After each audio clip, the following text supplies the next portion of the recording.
Hello, hello, everyone. Welcome back to LTC Heroes Live by Experience Care. Today, I am joined by Vennita Jenkins, the CEO at Senior Housing Options. Welcome, Vennita. Thank you. Thank you for having me. You're welcome. We're very pleased to have you on the show. So, as usual, we always start the show by asking our guests how they started working in this amazing industry. So, would you mind sharing with us kind of your initiation story? Yes, absolutely. I originally went to school for early childhood and elementary education, but quickly became involved in the industry of caring for older adults. And I think my beginnings started when I was a child, and my grandmother cared for older adults in the community center. She ran the local community center in North Philadelphia, and in that center, we provided homeless and low income adults with lunch and arts and craft classes, various other types, sewing and quilting classes. And this is where I learned not only how to interact with older adults, but this is where my love for older adults began. And each time I tried to veer off the path and do something different in life, I was always drawn back to this particular industry. And I started at the age of about 25, 24, 25, and just could never seem to switch industries again. So I went back to school and got my master's, got a gerontology certification, and began that long term care work. I love that. I love that everyone in long-term care, you're either born into it or you have a family member that was into it. Like you have it's crazy how this happens. And I'm curious, do you remember the moment where you were like, this is what I want to do? Do you have a memory when you were younger and you're like, wow, this is so amazing? I think because I was so young, it was just a part of my life and it's what I did. But I think in my adulthood, I realized this is something I want to do when I was about 25 years old. And I thought, this is just such a unique experience. The type of work that I was doing at that time and that I continue to do, which is work with lower income adults and work with those who would normally not have this level of care if it wasn't for those types of organizations. And that's when my interest really peaked. Like, there is something out here for everyone. And what can I do to expand that and to make it more available? And that's when I realized this is the place for me. This is the Yeah. industry for me. And so I remember when we met the first time, you told me that you kind of, at the beginning of your career, you had many hats on. You did a lot of different roles within this industry and you had many different responsibilities. Do you mind kind of getting a little bit into that? I think I've done almost every role in the industry. I started out as a caregiver, and passing medications, cleaning rooms and units, and I've worked my way up. I was a resident services director. I've just by default have cooked. Have done the administrator role. I worked in the PACE organization where I was a center director overseeing all aspects of the center. And then moving back into sort of the housing realm, I've my company now does affordable housing as well as managed assisted living. I was in the director of operations role before moving into that CEO role. So it sounds like a short term, but I just compiled 30 years of my life into a very quick synopsis. Yeah, that's very impressive, and I think you would agree with me when I say there's so many different work opportunities in this industry. Like there's so many things that you can do and so many pathways where you can grow. And I think people usually don't really notice that. They notice kind of the direct caregiver aspect of it, but they don't know the whole, what's behind that. So I'm glad you shared that with us today. A little bit another question I have for you regarding like sh- working and kind of growing up in this industry, how did it shape you? How did it make you, better sister, better daughter, better wife, better mother, etc.? I think it helped me in all of those areas, especially a better granddaughter and then a better daughter. At the time I started working in this industry, my grandmother had moved to Colorado to come live with us. And I was awakened by, then I became by default the adult caregiver of the family to try to navigate the system. And it really woke me up, and it helped me to help my grandparents as they went through the aging and then death process. And then I've been that for my family, my husband's family, throughout the years, and now going through that with my parents. In addition, as I raised my kids, they were just naturally raised in this system as well. And my daughter oftentimes makes a joke that, Mom, wherever I am, there's an older adult always waiting there for me to help them. And I said, well, it probably just is just the look on your face. It just says I was raised in this industry.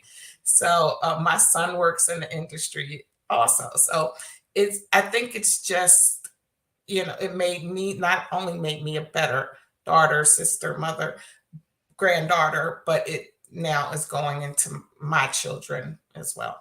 That's beautiful. That's really beautiful. So let's talk a little bit about senior housing options. How is this community so unique? Not just about for the residents, but also for the staff. Senior housing options, not only, well, one of the major ways that we're unique, we're a nonprofit, but we serve individuals who, the majority of our individuals, of our residents, make less than $15,000 a year. So to be able to help many people escape homelessness or were near homeless, and give them the opportunity to not just live in a place, but to live in a home-like environment, whether it's on the assisted living side or the affordable side, and to really be able to afford that level of care that we're providing for them in the same way that they would get in most other assisted livings or independent style housing. To be able to do that just warms my heart every day. People oftentimes ask, why did you choose? Why do you stay? Why senior housing options? And for me, that's what it is. It's being able to live out that mission, to be able to provide those services and the caring services. So that's why I like what I do at Senior Housing Options. And then going over to the staff side, watching the staff just live our mission, live what we do, love what we do, love what they do. It's truly, it's just phenomenal to see it all come together. They're not in it for the money. They clearly aren't in it for the money, because they could go other places and make more money. They're in it for the residents. We have staff who have stayed. We celebrate today. Tomorrow's Thursday. Tomorrow we have our one staff member who's been with us for 30 years. Yesterday we Wow. celebrated a staff member who's been with us 11 years. In September, we have a staff member who's been with us for 19 years. So we have longevity within our organization. I can go on and on. We have another staff member, 24 years. We have longevity within the organization. Those people are there because they want to be there. They want to not just help the organization, but help the residents. And we have residents that's been there just as long as well. But it is just phenomenal to see not only the organization grow, but the staff grow along with it. Of course. And you have such a unique, I feel like, mission and values at your organization. How do you set it or translate it or communicate it in a consistent way so everyone in the organization kind of lives and work by this specific culture? Our culture is such that it's sort of a family-like environment. And when we, I guess, redid our missions and values a couple of years ago, we did it in a fairly unique way. We had all of our staff, not just our top leadership, not just our home office, but all of our staff really be involved with that process. And because they were involved with it, they believe in it, and they're willing to not just live it, but to truly understand it. And I think because it's so simple and it's what they do every day, it's easy to carry it out, you know. Yeah, of course. So I know this industry, everybody says it's a people industry. It's full of Mhm. people that you work Right. with, that you take care of. It's a people industry. In terms of the relationships that you build in this industry, um, what are some advice that maybe you could give to, let's say, someone that's having a hard time connecting with a specific resident, or someone that's having a hard time talking to a staff member? How do you have any tips or advice in terms of building that strong connection and relationships? I would s- I would truly say people are people, and you have to meet people where they are. One of my strong points is building relationships. A lot of times, people over the years, people have really had a hard time at times communicating with someone, and they'll come and get me to talk to whomever that person is. And I just meet them where they are. I just sit down and have a conversation and just start talking to them about whatever it is they want to talk about. And then move on to whatever the difficult conversation is, because now I've built that level of trust. So people have to trust you before they're willing to open up, before they're willing to listen to you and talk to you. So once you have that level of trust, you can start building those relationships. That's not just with the residents, that's with staff, that's with family members of the residents, and that's just basically in your general life. But I think that's one of the things that makes me a great leader, and it's also one of the things that makes that that allows me to continue to build relationships throughout the industry. I'm glad you said that, because that was my follow-up question. I was going to ask you about your leadership style. So, if I could, how do you think your coworkers and the staff at Senior Housing Options, how do they think they define you as a leader? Well, people have told me over the years that I'm a really good leader, and oftentimes I have little to no turnover in places where I'm leading, at least of my direct reports. I'm pretty open. I allow people room to grow, but also hold people very much accountable for what they're responsible for the organization. Our number one goal is to make sure that our residents are taken care of, and everything we do, we have to keep that in mind. So whenever we have disagreements or complications in whatever it is that we're trying to do, I bring them back to that goal. What is it that how does this affect the residents? Does it affect the residents? Are the residents involved in any way, shape, or form? Then maybe this isn't the argument we should be having. Or if it affects the residents, how can we make it better? And if we can't, let's move on. So that just helps keep us grounded and help us to really keep the residents at the center, and really helps me as a leader to communicate better with my staff.